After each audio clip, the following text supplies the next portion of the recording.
असद की सेना पर ड्रोन अटैक हो गया। विद्रोही ड्रोन से भी कर रहे हैं हमले। जी हां, ड्रोन अटैक का एक वीडियो सामने आया है, वो वीडियो हम आपको दिखाने जा रहे हैं। असद की सेना को कैसे विद्रोही ड्रोन अटैक के जरिए टारगेट कर रहे हैं, ये देखिए।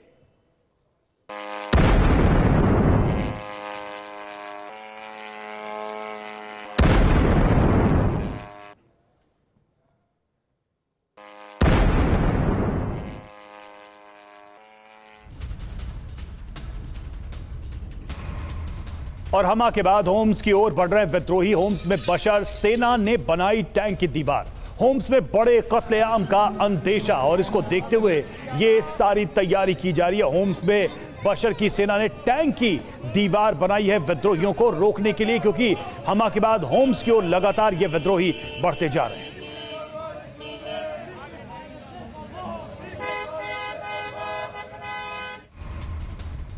और सीरिया में विद्रोह से बड़े संकट में है बशर अल असद की सरकार। सीरिया के 6 एयरबेस पर इस वक्त विद्रोहियों का कब्जा हो गया है। यह बड़ी खबर सामने आ रही है। 6 एयरबेस सीरिया के अब विद्रोहियों के कब्जे में हैं, यानी विद्रोहियों का दबदबा लगातार सीरिया में बढ़ता नजर आ रहा है। यह बहुत बड़ा डेवलपमेंट है। जिस तरह से एक एक करके जो बड़े एयरबेस हैं सीरिया के, वो अब विद्रोहियों के कब्जे में आ रहे हैं और यहां पर रखे जो तमाम एयरक्राफ्ट्स हैं, फाइटर जेट्स हैं, वो धीरे धीरे करके विद्रोहियों के कब्जे में आते जा रहे हैं।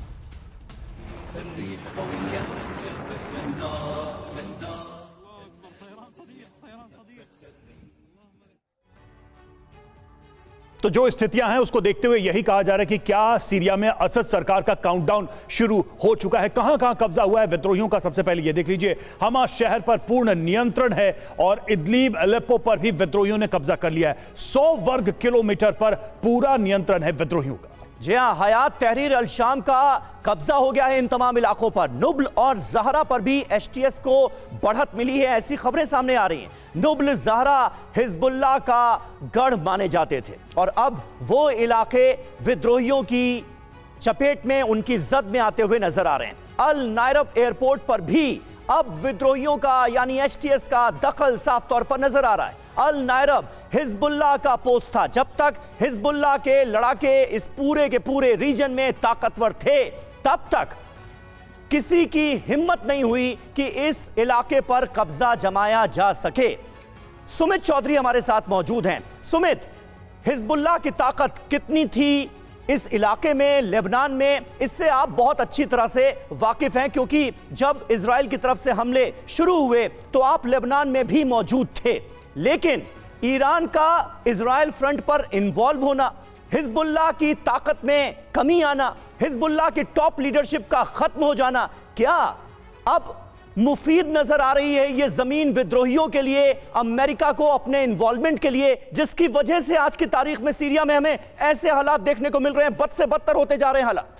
समीर, एक बात तो तय है कि अगर इजराइल और अमेरिका को ईरान पर हमला या फिर ईरान को कमजोर करना है तो उसको उससे पहले उसके प्रॉक्सीज को खत्म करना था। भले ही हमने हमास के खिलाफ, हिजबुल्लाह के खिलाफ बड़े ऑपरेशन देख लिए, लेकिन ऐसा नहीं है कि वो वहीं तक लिमिटेड है। उनके पैर या उनके फुटप्रिंट जो है वो सीरिया में, इराक में बहुत ज्यादा मजबूत है। उनके कम्युनिकेशन, उनके लड़ाके लगातार इन इलाकों से बहुत अच्छी तरीके से वाकिफ है। हम हमा की बात कर रहे हैं। हमा का आप कह सकते हैं कि बैरिकेड गिरने के बाद, वो लगातार इन एचटीएस के हाथ में आ जाने के बाद अब होम्स बड़ा टारगेट है। होम्स वो इलाका है जो हिजबुल्लाह का कम्युनिकेशन सेंटर है। ये वो इलाका है जो एक तरीके से लेबनान और ईरान के बीच में कम्युनिकेशन का पूरा आप कह सकते हैं कि आदान प्रदान करता है। और यही वजह है कि सबसे बड़े इस प्रोविंसेस को अगर एचटीएस ने अपने कब्जे में ले लिया तो ये ना सिर्फ ईरान के लिए बहुत बड़ी आप कह सकते हैं विफलता होगी, बल्कि रशिया के लिए भी। क्योंकि अगर हामा और होम्स के बीच में टॉटस जो बेस हम लगातार जिसकी बात कर रहे हैं, उसके अलावा एक और एयरफील्ड है जहां से अगर रशिया पीछे हट गया तो रशिया मेडिटेरियन सी में अपने आप को स्टैब्लिश नहीं कर पाएगा। इतने सालों के करीबन